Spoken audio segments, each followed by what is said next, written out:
buenas noches. Soy Gerardo Viloria, quien le da la bienvenida a su programa En Voz Alta. Esta noche contamos con la gratísima presencia en el estudio de un maestro, a quien yo le puedo llamar doctor porque él ha enseñado tanto. Su humanismo es de tal naturaleza verdaderamente a flor de piel que el título tan solo de maestro le queda corto. Me refiero a mi muy querido amigo don Mauricio Valdés Rodríguez, a quien esta noche le doy la más cordial bienvenida. Mauricio, bienvenido a este programa En Voz Alta. Muchas gracias, Gerardo, y muchas gracias a nuestro amable auditorio que nos reciba allá en sus domicilios. Y como siempre, me siento muy complacido de estar con mis gratos amigos conduciendo este programa, como es el ingeniero Rodolfo Camposeco Torres, el genio, mi querido ingeniero, y a mi muy querido amigo, hermano y maestro también, Ernesto Rodríguez, profesor emérito de la Facultad de Derecho. Gracias. Buenas noches. En Voz Alta estamos muy interesados en esta entrevista que es de carácter y de gran importancia. Sin duda. Buenas noches. Esta noche hablaremos sobre un tema relevante, el nuevo enfoque de lo que es el Instituto de Administración Pública, y qué mejor para hablar sobre este tema que don Mauricio Valdés Rodríguez. Pero antes de entrar en materia, déjenme ustedes referir un poco de su amplísima trayectoria humana.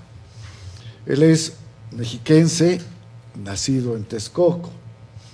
Ha sido, entre muchas cosas, dentro de la academia, hoy, como el presidente del Consejo Directivo del Instituto de Administración Pública del Estado de México.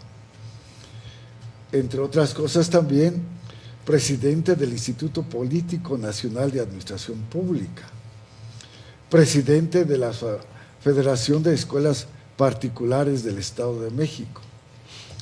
Dentro de la Administración Pública, procurador federal agrario, delegado de la Secretaría de la Contraloría ante el Distrito Federal y otros muchos cargos dentro de la misma. De elección popular ha sido senador de la República y diputado federal, presidente municipal de Texcoco. Dentro del ámbito de las relaciones internacionales, embajador de México ante el Reino de Dinamarca y presidente de la Comisión de Amistad de México-Argentina. En política, él ha sido el primer candidato ciudadano a gobernador del Estado de México, presidente de Parlamento Ciudadano del Partido Local del Estado de México. Ha sido también secretario general de la Federación de Organizaciones Populares del Estado de México. En fin, su carrera tanto académica en la administración pública y de elección popular es muy vasta, y por eso a ello, si se le suma su humanismo, es de doctor. Gracias, Mauricio. Eres muy generoso, muchas gracias. Mauricio, a ti te toca hoy continuar al frente de lo que es el nuevo IAPEM, Instituto de Administración Pública.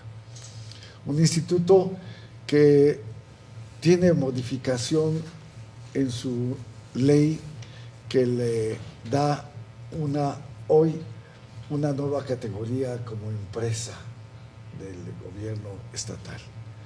Antes era una asociación civil. ¿Cuál y por qué? ¿Cuál es la diferencia entre una empresa hoy estatal y por qué el cambio se visualizó de esa manera? Es muy interesante recordarle, amable auditorio, que el instituto nace en 1973 como una asociación civil, con el propósito de agrupar a todos los interesados en la administración pública, algunos funcionarios y otros exfuncionarios, que tienen la posibilidad de aportar su experiencia y sus conocimientos. Y surge igual que como surgió el Instituto Nacional de Administración Pública para todo el país, aquí para el Estado de México. Así es de que pues, está cumpliendo 44 años y en ese afán de darle institucionalidad pudimos demostrar con el respaldo del gobernador Erubiel Ávila Villegas que el instituto era viable para constituirse, por una parte, como la Escuela de Gobierno y Administración Pública Mexiquense, escuela que es fundamental para preparar los cuadros de la administración pública. Un estado tan complejo, tan vasto, tan grande como el Estado de México, no puede tener funcionarios improvisados a costo de que las cosas salgan mal y entonces el Estado se atrase. Entonces la escuela tiene ese propósito. Y luego otro muy importante, que es el único instrumento que tiene el gobierno para vincular a los expertos en cualquier materia, dentro y fuera del Estado, dentro y fuera del país, con los problemas que tiene el Estado de México y sus municipios. Es lo que se llama construir un think tank, un tanque de pensamiento, si quieren la traducción literal. Y entonces establecimos el Centro de Políticas de Gobierno. Y el Centro de Políticas de Gobierno ya ha dado varios resultados, tenemos varias publicaciones, con iniciativas por demás trascendentes. Entonces es el único instrumento que tiene hoy día la Administración Pública del Estado de México para vincularse con los expertos. A veces están en las universidades, a veces están en otros think tank, y de ahí deriva entonces esta figura. Tiene otra parte que es la de difusión, más de 160 obras publicadas con 98 números de la revista, todo digitalizado, a disposición del público gratuitamente en cualquier parte del mundo. Tenemos entrevistas también en un canal de YouTube. Y verán ustedes entonces que el instituto fue creciendo, fue desarrollándose. No deja de ser una asociación civil, esto es importante aclararlo. Lo que ocurre es que se incorpora mediante un decreto que aprueba la legislatura del Estado como una entidad paraestatal asimilada. No tiene la legislación del Estado, y en esto tenemos que trabajar en una iniciativa de ley que regule este tipo de organizaciones que en otras partes del mundo existen y se llaman con un acrónimo, se llaman QANGOS en inglés, Quasi Non-Governmental Public Organizations, o sea, organismos públicos casi no gubernamentales.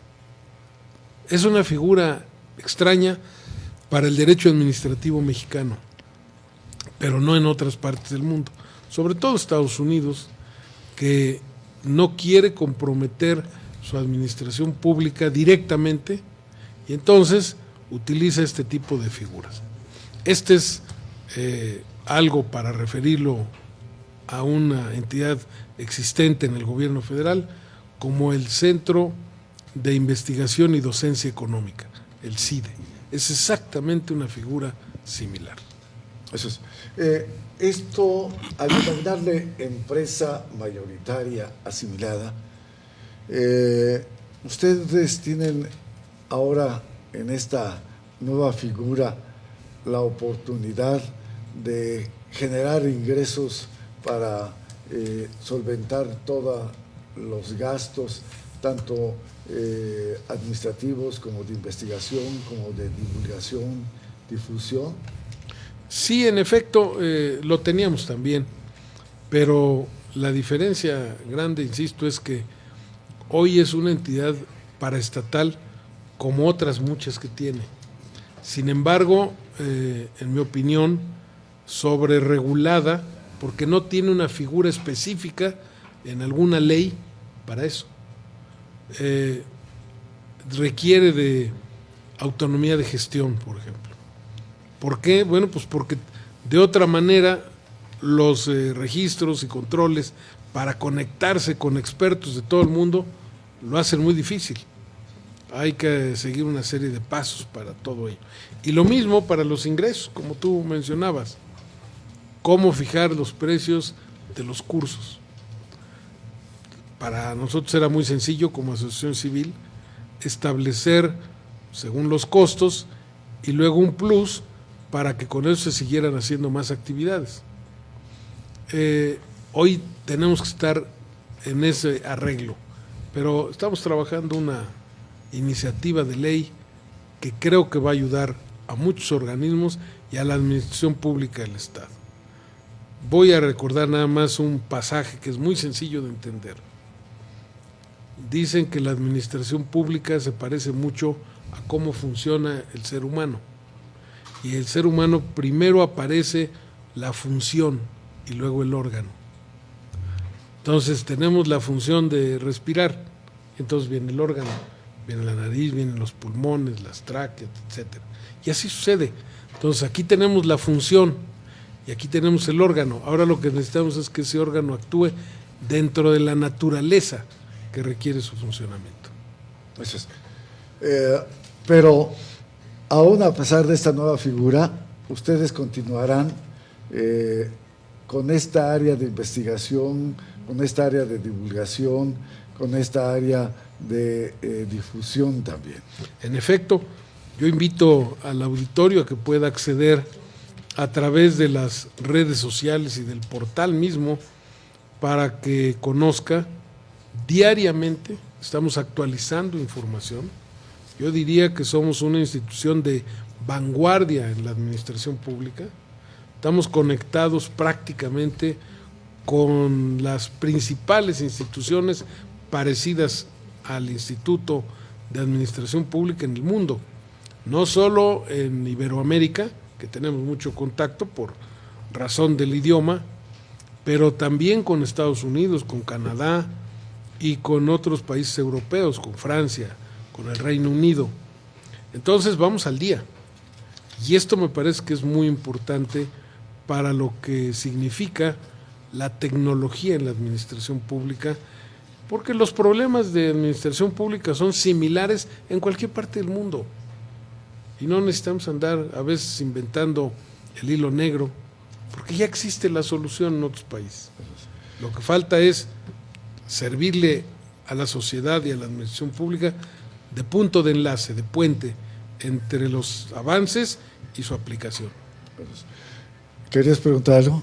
Bueno, sí, va relacionado con en el portal que ustedes tienen, que por cierto muy accesible, son las 3w.iapen.mx, y ahí pueden obtener información. Yo veía en el portal que, por ejemplo, que ustedes tienen la capacitación. ¿La capacitación a qué nivel se da? Y lo otro, si aparte de capacitación tienen formación profesional, como lo maneja el INAP, una maestría, o está en estudio, o tienen unas especialidades. Platíquenos, por favor, maestro. Voy a empezar por esta última parte. Las licenciaturas, las maestrías y los doctorados, yo los respeto mucho y le corresponden a las universidades. Para mí es un error el que instituciones como el INAP ofrezcan maestrías y aún hasta licenciaturas realmente deficientes en su contenido y que se convierten en un verdadero fraude. Para eso tenemos a las universidades. Aquí está la Universidad del Estado, que tiene en la Facultad de Ciencias Políticas la licenciatura, la maestría y el doctorado, con especialistas, y trabajamos con ellos. ¿Para qué inventar otra cosa de eso? Nos hemos reservado. Ahora, lo que así hacemos son diplomados de especialización, que es otra cosa. Y también lo que hacemos es lo que se llama la profesionalización, que implica que los cargos públicos tengan un contenido de disciplina, de profesionalismo. No hay un lugar donde se enseñe a ser presidentes municipales, por ejemplo. Ninguna universidad. De ninguna manera. Tampoco síndicos, tampoco regidores, tampoco tesoreros municipales o contralores. Y estamos hablando del municipio. Pero nos podemos meter a muchos otros cargos más. Los inspectores de salubridad, por ejemplo, o los inspectores de obras públicas. ¿Dónde los preparan? Entonces, esa es una labor en la que estamos inmersos. Colaboramos con el Instituto Hacendario y entonces se desarrolla lo que se llama una norma de competencia laboral. Y esa norma de competencia laboral es lo que se enseña a los servidores públicos, se les examina y entonces se les certifica. Una especie de título, pero especializado. No tenemos que andar metiéndonos en todo lo de posgrados y eso. Ahora, creo que ahí se puede hacer, lo estamos trabajando, pero no nosotros, sino generar en las universidades el que estos doctorados o posgrados se den en términos de lo que requiere este país. Si este país requiere maestros, necesitamos formar personal docente, para eso es la maestría, y requiere investigadores, para eso es el doctorado. Pero eso lo vamos a trabajar con las universidades. Muy bien. ¿Querías referir algo, Ernesto? Sí, desde luego. En primer lugar, valorar realmente la capacidad de conocimiento de nuestro invitado, que con lo que ha explicado se da uno cuenta esa dimensión que tiene para mejorar la administración pública, no en el Estado de México, sino a nivel nacional, mediante todas esas ideas. Entonces, eso es muy importante y lo ha señalado. La licenciatura, maestría y doctorado son para las universidades, es correcto. Pero lo más importante aquí es que después de 44 años, cuando empezó el Instituto de Administración Pública como asociación civil, que tiene una característica diferente ahora como empresa de participación estatal. Yo quisiera que es de participación estatal mayoritaria asimilada al Estado, asimilada al Estado con personalidad jurídica y patrimonio propio. Eso es muy interesante porque la empresa tiene patrimonio propio y personalidad jurídica como los organismos descentralizados o desconcentrados. Y es algo muy interesante en cuestión de la administración pública moderna, que esta administración pública moderna exactamente lo está manifestando, debe ser de tal manera que se pueda coordinar a nivel mundial con todos los países. Y eso está excelente. Pero yo quisiera saber, y es la pregunta, ¿qué diferencia existe entre una asociación civil de la administración pública, que tú eres el presidente, y la empresa, ya la empresa de participación estatal?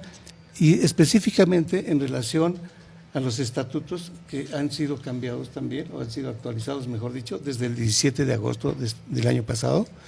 Y al estar actualizados los estatutos, ¿qué se va a hacer con la administración propia del instituto? Y si va a haber transparencia en cuanto a lo que se va a manejar desde el punto de vista económico. Porque una asociación civil no lo hacía, pero ahora es una institución estatal que sí lo tiene que hacer. No, nosotros lo hacíamos desde antes.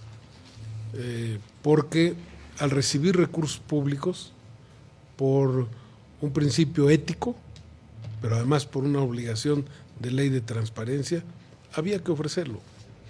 Y hoy con mayor razón al formar parte de la administración pública del Estado. Sin embargo, sí creo importante resaltar esto. Se le tuvo que llamar empresa de participación estatal mayoritaria asimilada, y este calificativo de asimilada está precisamente borrando los primeros conceptos. Así es. No tengo otro concepto, dice el legislador, para llamarle asociación civil incorporada a la administración pública. No lo tiene.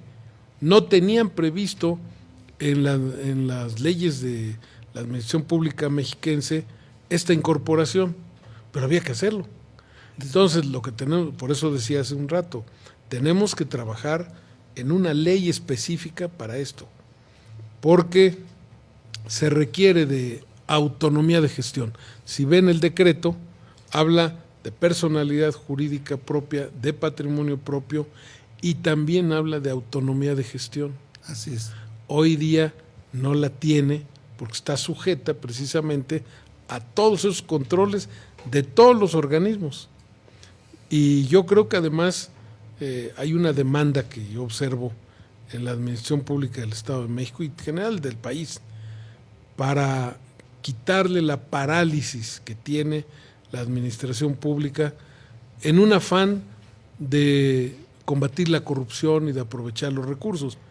Pero en ese afán ni se ha logrado, pues creo que ni rasguñar la corrupción, y lo que se ha logrado es paralizar la administración. Se tardan mucho en tomar decisiones, hay que obtener muchísimos permisos.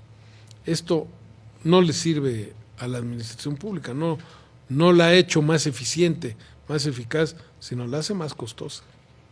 Sí, perdón, que aquí hay un aspecto muy interesante y muy importante en relación a este cambio que ha tenido el instituto. La legislación que debe crearse para que, desde el punto de vista administrativo, se adapte a la realidad social en que nos encontramos. Y eso se requiere, definitivamente, yo lo observo así, de tu estudio, de tu gran conocimiento como legislador y también tu gran conocimiento como observador y la experiencia que tienes para el efecto de que se haga una ley adecuada, no una ley que salga de cualquier lado, no, tiene que salir del Instituto de la Administración Pública el anteproyecto de ley para que después siga su procedimiento adecuado en la legislatura correspondiente. Pero debe salir del instituto porque es el que tiene la experiencia y es el que puede definir cómo debe de realizarse esa administración desde el punto de vista del instituto. Totalmente de acuerdo, y en eso estamos trabajando.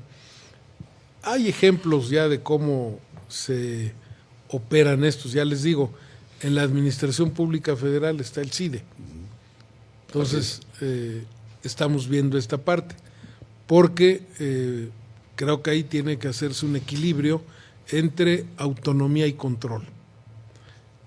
Con una deficiencia que tenemos en la palabra control en la administración pública latina y mexicana en especial.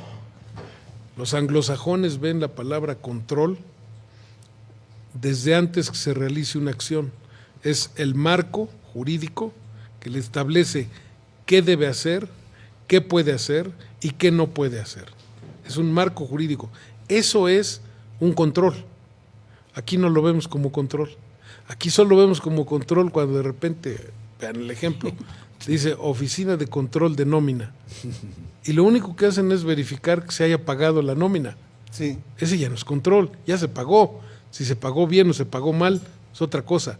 Y el control desde el punto de vista anglosajón es para que se hagan las cosas de una determinada manera. Los ingenieros lo entienden muy bien. Si no tuvieran planos, cálculos estructurales, un calendario, un cronograma de cómo van construyendo, no podrían.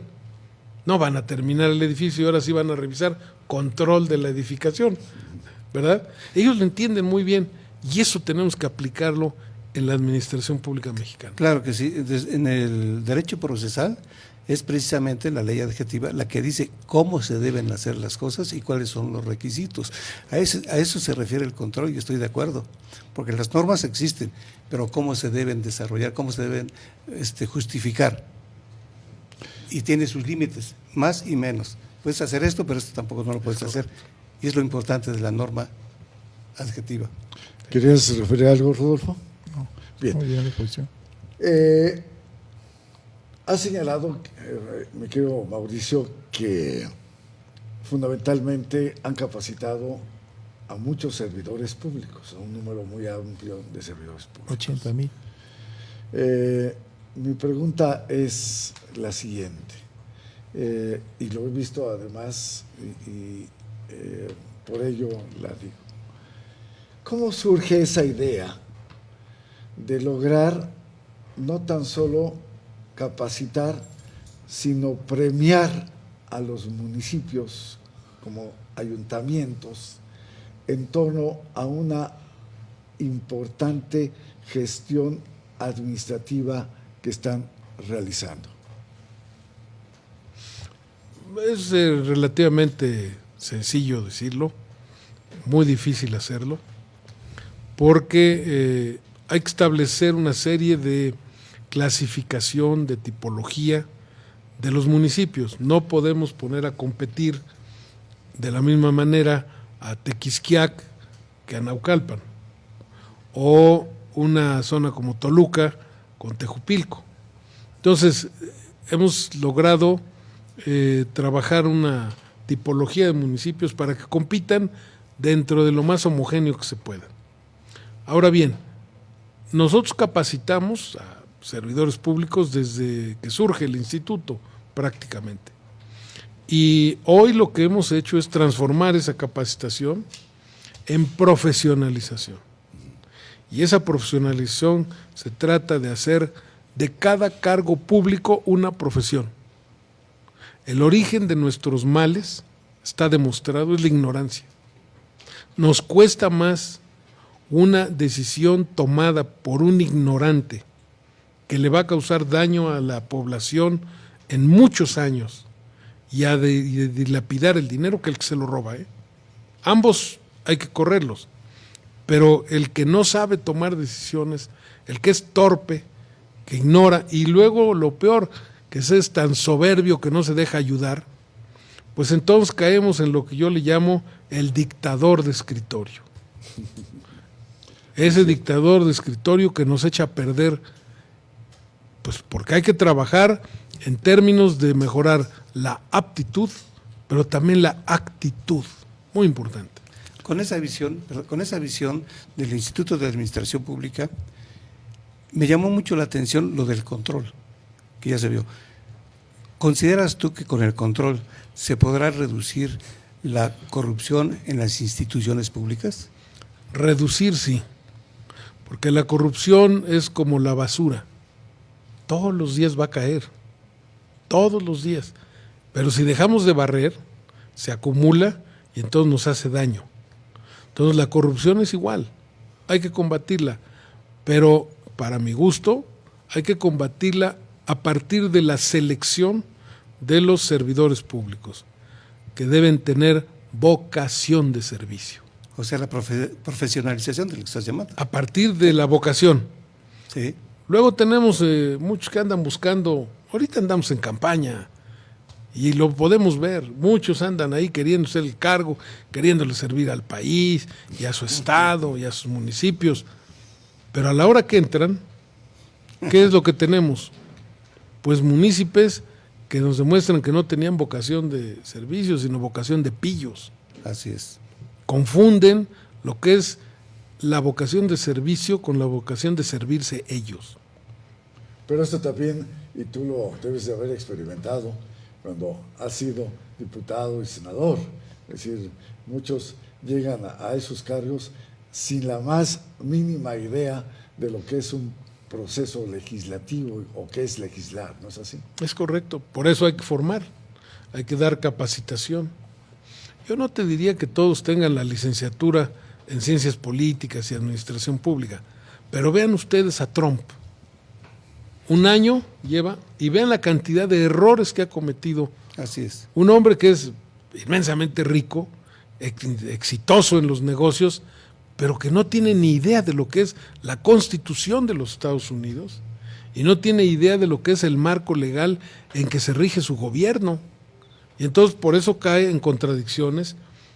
Leí hace rato un artículo que se los recomiendo, muy bueno, sale en el New York Times, que dice que el señor Trump, desde que está en la cama ya despierta, ya está tuiteando. Cuando uno se imagina a un hombre público que se levanta, hace ejercicio, porque requiere de mucha salud, y digamos que convive con su familia y se alimenta sanamente. Yo no creo que sea así el señor Trump, pero ¿cuántos Trumps tenemos por ahí caminando?